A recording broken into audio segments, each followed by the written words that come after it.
Ndabashimiye byimazeyo kuba mugiye kubana natwe muri iki kiganiro.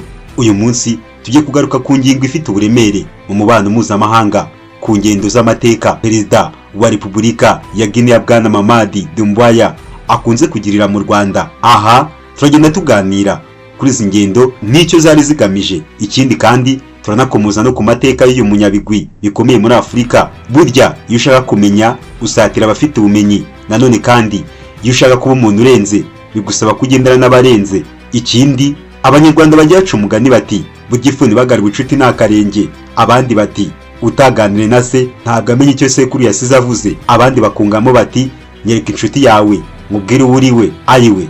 Ibi byose ni ibikimana y'u Rwanda. Hoya nako reka nicare ndera agatebe nuze gato maze mubwire uko bimeze kuki Mamady Doumbouya ari gukorera ingendo nyinshi mu Rwanda. Ese umuperezida wa Guinea ni muntu ki koko? Reka duhere ku ruzinduko rutari rusanzwe kuko rwari rugamije gushimangira umubano n'ubufatanye hagati y'ibihugu byombi, u Rwanda na Guinea. Aha turarebera hamwe iby'ingenzi byaranze uru ruzinduko, ubutumwa bwatanzwe ndetse n'uburyo bishobora kugira uruhare mu guteza imbere ubufatanye bw'ubukungu, umutekano ndetse n'umuco hagati y'ibihugu byombi. Mbere yo gutangira ibisobanuro birambuye, reka dufate akanya gato twumva impamvu uru ruzinduko rwabaye ingenzi ku rwego mpuzamahanga ndetse n'uburyo rugaragaza ishusho nshya y'ubuyobozi muri Afurika. Perezida Mamady Doumbouya wa Guinea yasuye u Rwanda kuwa 25 Mutarama 2024 aho yagiranye ibiganiro na Perezida wa Repubulika y'u Rwanda Paul Kagame mu rwego rwo gushimangira umubano w'ibihugu byombi.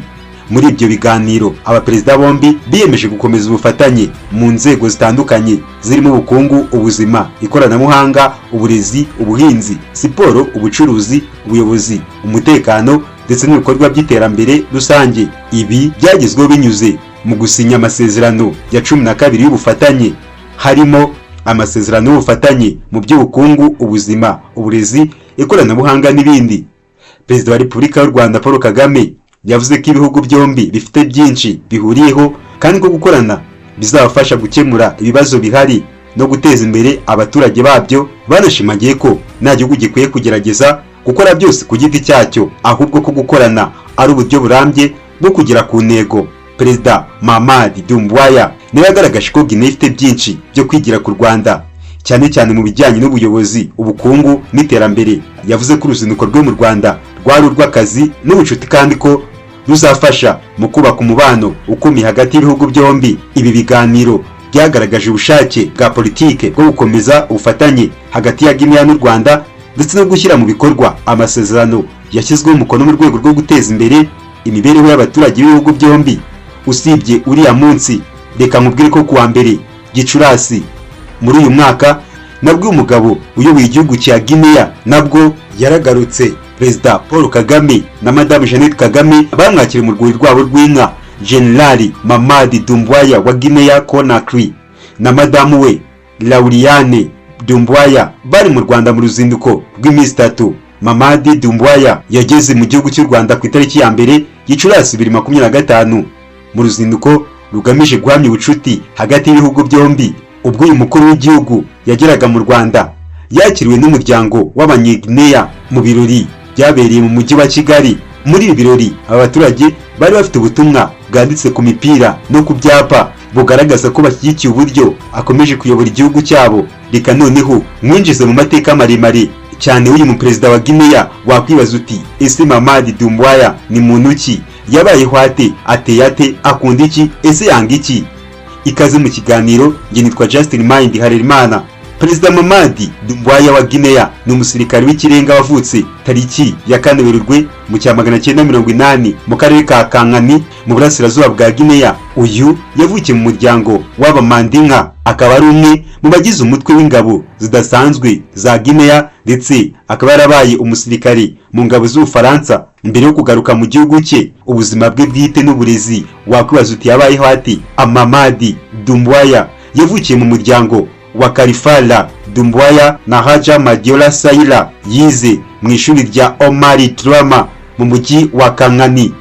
Nyuma y'amashuri abanza yagiye kwiga mu bihugu nka Senegal, Gabon, Israeli aho yize imyuga y'igisirikare. Yize kandi mu ishuri ry'intambara mu Bufaransa, aho yakuye impamyabumenyi y'igisirikare ndetse afite impamyabumenyi y'icyiciro cya kabiri cya kaminuza mu by'umutekano yakuye muri kaminuza ya Paris Pantheon Assas. Reka dukomereze ku murimo w'igisirikare. Ese Doumbouya wakwibaza yinjiye mu gisirikare ate?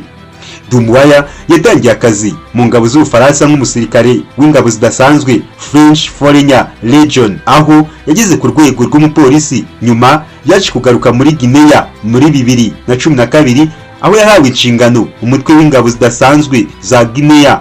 Muri 2018 yabaye umuyobozi w'uyu mutwe, akaba yarashinzwe ibikorwa byo kurwanya iterabwoba. Uyu yagize uruhare mu bikorwa byo kubungabunga umutekano mu bihugu bitandukanye birimo Afghanistan, Cote d'Ivoire, Djibouti, Repubulika ya Centrafrica, Israel n'Ubwongereza. Muri 2021 yahawe ipeti rya Général, ndetse muri uwo mwaka yeguye ku buyobozi bw'umutwe w'ingabo zidasanzwe kugira ngo yinjire mu buyobozi bwa politike. Reka tukubwire uburyo uyu mugabo yaje kuba perezida nyuma yo gukora coup d'etat muri Guinea. Tariki 5 Nzeri 2021, Mamady Doumbouya yayoboye coup d'etat yakuyeho perezida Alpha Condé, ashinga komite y'igihugu yo kunga no guteza imbere CNRD. Ku itariki ya 1 Ukwakira 2021 yaturiwe kuba perezida w'igihe gito, aho yiyemeje gusubiza igihugu mu nzira ya demokarasi, kurwanya ruswa no gukora amatora y'ukuri. Yavuze ko we n'abagize guverinoma ye batazaba abakandida mu matora azaba nyuma y'igihe cya politike. Reka dukwinjize uburyo noneho politike y'iki gihugu byagenze n'uburyo guverinoma zagiyeho. Muri 2024 Mamady Doumbouya yijeje ko igihugu kizagarura gahunda ya demokarasi, harimo gukora referendum ku itegeko nshinga no gutegura amatora ya perezida, inteko nshinga amategeko n'amatora y'inzego z'ibanze. Yavuze ko gahunda yo gukora referendum izatangira mu gice cya mbere cya 2025, aho abahanga mu by'amategeko bo muri Guinea bazabanza gusuzuma umushinga w'itegeko nshinga mbere yo kuwushyikiriza inama nkuru y'igihugu. Iyi gahunda igamije gusubiza igihugu mu nzira ya demokarasi no kubaka inzego z'ubuyobozi zifite ubushobozi. Tukiri kuri uyu muperezida, reka twaruke ku mibanire y'igihugu cya Guinea n'amahanga. Ese uko byari bimeze ku bya Alpha Condé nuko bimeze kuri ubu ku bwa Mamady Doumbouya bimeze bite? Ese imibanire y'iki gihugu n'ibihugu by'amahanga ihagaze ite? Tutizindiye mu magambo, reka nkubwire kwitwa Mamady Doumbouya yagiranye ikiganiro na Perezida Paul Kagame w'u Rwanda, aho yagaragaje ko ashaka gukurikirana urugendo rwa Kagame mu guhindura igihugu cye nyuma ya jenoside yakorewe Abatutsi. Yagiye kandi mu ruzinduko mu bihugu bya Mali, Sierra Leone, Turukiya, ndetse yitabira inama ya Loni muri 2023. Ibi byose ni bimwe mu bigenda bimuhereza ubushobozi ndetse bikamubera n'ishuri nk'umwe mu baperezida bashaka kuba abaperezida beza b'ejo hazaza. Aha wakwibaza ku myitwarire ye ndetse no ku batavuga rumwe na guverinoma ye. Guverinoma ya Mamady Doumbouya yagiye igaragaza imyitwarire ikakaye ku batavuga rumwe nayo, harimo gufunga abayobozi b'amashyaka atavuga rumwe na guverinoma, gukumira ubwisanzure bw'itangazamakuru no gufunga abanyamakuru n'abaharanira uburenganzira bwa muntu. Ibi byatumye haba impungenge ku bijyanye n'uburenganzira bwa muntu n'ubwisanzure bwa politike mu gihugu. Ubuzima bwe, Doumbouya afite umugore witwa Lauriane Daribox, bakaba bafitanye abana 4. Uyu akaba ari umupolisikazi wo mu Bufaransa. Mamady Doumbouya yagaragaye mu bikorwa bitandukanye, harimo kwakirwa na Perezida Kagame mu Rwanda nk'uko twabigarutseho, aho bagiranye ibiganiro bijyanye n'ubufatanye hagati y'ibihugu byombi. Reka mushimire wowe ukomeje kubana natwe mu biganiro byacu, musaba gukora subscribe, share, like, comment ku ISIMU TV kugira ngo amakuru n'ibiganiro byacu bikomeze bikugereho umunsi ku wundi.